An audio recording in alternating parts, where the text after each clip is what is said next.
Welcome my channel আমার ভাবনা। মাধ্যমিক পরীক্ষা 2025 গুরুত্বপূর্ণ কিছু টিপস তোমাদের সামনে আলোচনা করলাম। 2025-এর মাধ্যমিক পরীক্ষার্থীদের পরীক্ষা প্রস্তুতির 100% সিক্রেট টিপস, যে কেউ এই টিপসগুলি ধারণ এবং পালন করলে বা এই পরামর্শ মতো উপস্থাপন করে এলে তার সাফল্য অনিবার্য। তোমাদের 2025 সালে মাধ্যমিক পরীক্ষা শুরু হচ্ছে 10ই ফেব্রুয়ারি। প্রায় 40 দিন বাকি। এই 40 দিনে একজন মাধ্যমিক পরীক্ষার্থী হিসেবে তোমার সমস্ত বিষয়গুলি স্টাডি কিভাবে করবে আজকের আলোচনা করলাম। তোমাদের 7টি বিষয় ভাগ করে নিতে হবে। প্রতিটি বিষয়ে রিভিশন করতে কতদিন করে পাচ্ছ, সেক্ষেত্রে ডেলি 7টি সাবজেক্ট পড়লে বিষয়গুলি এই 40 দিনে কতবার রিভিশন করতে পারবে, তার জন্য একটি সঠিক সূচি বানিয়ে নিতে হবে। আমি তোমাদেরকে একটা ডেলি স্টাডি রুটিন দিলাম কয়েকটি শিফটে। তো মর্নিং শিডিউলে তোমরা সকালে 6:30 থেকে 8টা পর্যন্ত এই 1.5 ঘন্টা ফিজিক্যাল সায়েন্স পড়তে পারবে। তারপরে 8টা থেকে 9:30 পর্যন্ত তোমরা ইংলিশ পড়বে।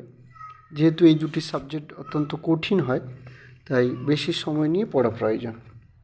ডে শিডিউলে 10:30 থেকে 12:30 পর্যন্ত ম্যাথ প্র্যাকটিস করবে।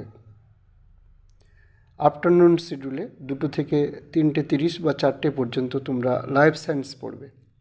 ইভিনিং এবং নাইট শিডিউল 5:30 থেকে 7টা পর্যন্ত জিওগ্রাফি, 7টা থেকে 8:30 পর্যন্ত হিস্টোরি, 8:30 থেকে 10টা পর্যন্ত বেঙ্গলি পড়বে এবং রাতে 10:30 থেকে 11টা পর্যন্ত 15 পর্যন্ত রিটিন প্র্যাকটিস রয়েছে।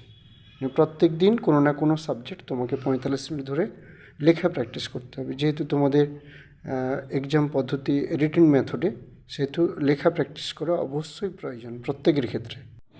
প্রতিটি মূল সাবজেক্টের সাথে যুক্ত ক্ষুদ্র ক্ষুদ্র অংশগুলি, যেমন বাংলা ব্যাকরণ, ইংরেজি গ্রামার, অঙ্কের উপপাদ্য সম্পাদ্য, ইতিহাসের মানচিত্র, সাল তারিখ, ভৌতবিজ্ঞানের অঙ্ক, জীবনবিজ্ঞানের নির্দিষ্ট কতগুলি চিত্র, ভূগোলের ম্যাপ পয়েন্টিং চিত্র, এগুলিও সমানভাবে প্রস্তুতি চালিয়ে যাওয়া দরকার। স্টাডি করার সময় চ্যাপ্টার অনুযায়ী কী কী প্রশ্ন হতে পারে, সেই রিলেটেড আরও কতগুলি প্রশ্ন হয়, এরকম খুঁটিনাটি বিষয়গুলিও পড়ার সময় প্র্যাকটিস করতে হবে, যে পরীক্ষার যে অসুবিধাগুলো আর থাকবে না। আমরা স্কুলের পরীক্ষা দেওয়ার সময় বিষয় শিক্ষক সামান্য ভুলগুলিতে নম্বর দিয়ে দেন। তো সেই সামান্য ভুলগুলি বোর্ডের পরীক্ষকগণ কিন্তু সামান্য ভুল হিসেবে দেখবেন না, সেক্ষেত্রে নম্বর কেটে নেয় বা নম্বর কম দেয়। সেজন্য প্রতিটি শিক্ষক মহাশয়কে অনুরোধ করব, যে ভুলগুলির জন্য ভালো ছাত্র নম্বর কমে যায় সেগুলি পরীক্ষার আগে আগে সংশোধন করে দেন। বিদ্যালয়ের সুনাম বাড়বে, বই কি কমবে না। অনেক সময় ছোট প্রশ্নের ক্ষেত্রে শুদ্ধ অশুদ্ধ যে প্রশ্নগুলি থাকে সেগুলি আমরা ধারাবাহিকভাবে পরপর দাগ নাম্বার দিয়ে লিখি না। তো ছাত্ররা যদি এই দাগের প্রশ্নগুলি উত্তর পরপর দাগ নাম্বার দিয়ে লেখে, পরীক্ষকরা খুশি হন, এটা আমার মনে হয়েছে। অনেক স্টুডেন্ট উত্তরপত্রে উত্তর লেখার আগে দাগ নাম্বার দিতে ভুলে যায়। এমনকি মূল শিরোনাম বা হেডিংটা দেওয়াও প্রয়োজন আছে। পরীক্ষকের কাছে তোমার দিক থেকে অনেকটা ইতিবাচক থাকবে।